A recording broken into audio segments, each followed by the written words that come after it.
প্রিয় শিক্ষার্থী আসসালামু আলাইকুম। আজকে আমরা কথা বলবো ইন্টারমিডিয়েট অর্থাৎ এইচএসসি আইসিটি বাইনারি যুগ নিয়ে। গতকালকের একটা ভিডিওতে আমি বাইনারি বিয়োগ সম্পর্কে আলোচনা করেছিলাম। চলুন আজকে আমরা কথা না বলে চলে যাই সরাসরি ভিডিওতে ক্লাসে। আজকে আমরা কথা বলবো বাইনারি যুগ সম্পর্কে।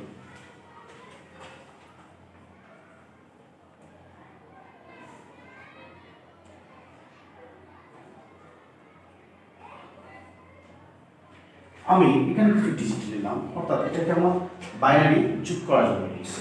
নর্মালি আমাদের একটা বিষয় মাথায় রাখতে হবে, বাইনারি বেজ কত বলছিলাম? 2। বাইনারি বেজ কত? 2।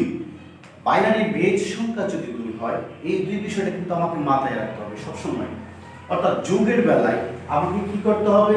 প্রথম এই দুটা যোগ করতে হবে। যোগ করার পর যদি তার বেজ সংখ্যা সমান হয়ে যায়, অর্থাৎ যেহেতু এটা বেস 2 যোগ করার পর যদি 2 হয়ে যায়, তার মানে কি আমার 2 থেকে 2 কে বাদ দিতে হবে। দেখেন এখানে যোগ করার ক্ষেত্রে 1 আর 1 কত? 2।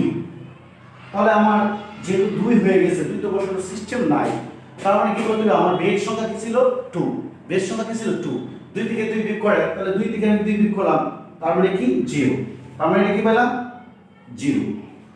এই যে আমি এখানে একবার 2 নিয়েছিলাম, কি এই যে এখানে একবার আমি 2 নিচ্ছি বেজের, এই 2 এর জন্য আমাকে 1 যোগ করতে হবে। কি করতে হবে? 1। তো 1 যদি আমি যোগ করি, এই 2 এর 1 এই 1 এর সাথে যোগ করেন, তার মানে 1 আর 1 কত? 2। 1 আর 1 কত? 2। 2 এর সাথে কি 0 যদি যোগ করেন, তার মানে কি হচ্ছে? 2। তার মানে আবার 2 হয়ে গেছে। তার মানে কি করতে হবে? যখন সমান হয়ে যাবে তখন 2 থেকে একবার বেস থেকে বাদ দিতে হবে। তার মানে আবার 2 থেকে বাদ দিতে হবে। আবার 2 থেকে বাদ দিলে তার মানে কি 0।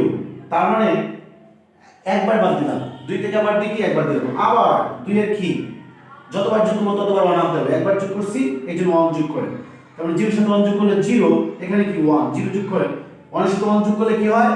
2। আবার কি হচ্ছে? 2। তার মানে আবার 2 হয়ে গেছে, তার মানে বেস সংখ্যার সাথে সমান হয়ে গেছে। তার মানে কি আবার 2 থেকে 2 বিয়োগ করেন, তার মানে কি 0। তার মানে কি একবার যোগ করছি এই জন্য বেস কি 1, এখানে যোগ হবে। 1 আর 1 কত? 2, 2 আর 1 কত? 3।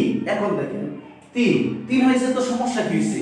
আমার বেস কত? 2। যখন উপরে চলে যাবে, বেশি হয়ে যাবে, তখন 3 থেকে আবার 2 বিয়োগ করেন। 3 থেকে আমি 2 বিয়োগ করব,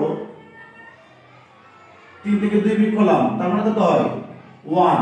3 থেকে 2 বিয়োগ করলে 1। আর এই যে একবার যোগ করছিলাম, একবার বিয়োগ করছি আনছি, এই জন্য কি এটার জন্য 1। এটা হলো কি আমার বাইনারির ফলাফল।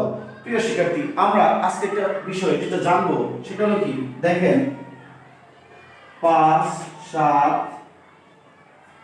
8 2।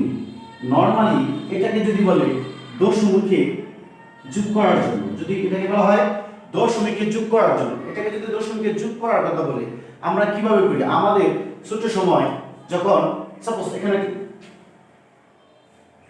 5 দিলাম, ছোট সময় যখন স্যার আমরা আমাদেরকে বলছি, যখন এই যে 5 আর 7 কত? 5 আর 7 হলো 12। 12 জন্য আমরা কি আনতাম? 12 জন্য 2 দিতাম, হাতে থাকতো কি 1। আসলে এই হাতের একটা কিভাবে থাকতো? এটা কি এরকম? অনেক স্যার শিখেছে যে এখানে 2 আছে, 2 নিয়ে আসলাম, সামনে 1 আছে, এজন্য 1 নিয়ে আসলাম। কথাটা কিন্তু এরকম না, কারণ আমার বেজ কত? এখানে বেজ হলো 10। বেজ কত? 10। 12 থেকে আপনি 10 বিয়োগ করেন, 12 থেকে 10 বিয়োগ করলে কি হয়? 2। এই যে আমি 2 এখানে বসালাম, আর এটা যে আমি একবার যোগ করছি, এটার জন্য কি আমার 1। এটার জন্য কি করতে হবে? 1। পরবর্তী যোগ করেন, এই যে 1 1 যোগ করেন কত? 9। 9 আর 5 কত? 9 আর 5 যোগ করেন 14। 9 আর 5 কত হইছে? 14। 14 সাথে যদি আপনি এভাবে বসাতে চান, 1 যোগ 10 9টা বেস 10 বিয়োগ করেন, তার মানে কি হয়? 4। আপনি এখানে দিলেন 4, আর 10 এখানে একবার বিয়োগ করছেন, এই জন্য পেলাম 1। তো প্রিয় শিক্ষার্থী, আসলে ব্যাপারটা বুঝতে পারছেন যে স্যাররা আপনাদেরকে এভাবে বুঝিয়েছিল, তারা ভুল পথে ছিল, তারা বিষয়টা ছিল ভুল। আসলে বিষয়টা এরকম না যে সামনে আমি 2 আছে 2 বসালাম, 1 নিয়ে আসলাম, এরকম না। এটা আমার বেজে হলো 10। বেজে কি 10, এই জন্য আমার 10 কি দিতে হয়? বাদ দিতে হয়। ঠিক এরকম এটা বেজ হলো 2, এই জন্য সমান হলে বেজ থেকে বাদ দিতে হয়, আর বেশি হলে বাদ দিতে হয়, কম হলে বাদ দেওয়ার কোনো সিস্টেম নাই। তো প্রিয় শিক্ষার্থী, আশা করি আজকে এই ক্লাসটা আপনারা খুব মনোযোগ সহকারে দেখেছেন এবং বুঝতে পেরেছেন। ক্লাসটা স্ক্রিনশট দিয়ে রাখবেন এবং আমার পেজটাকে লাইক, কমেন্ট এবং শেয়ার করবেন। সবাই ভালো থাকবেন, সুস্থ থাকবেন। আসসালামু আলাইকুম।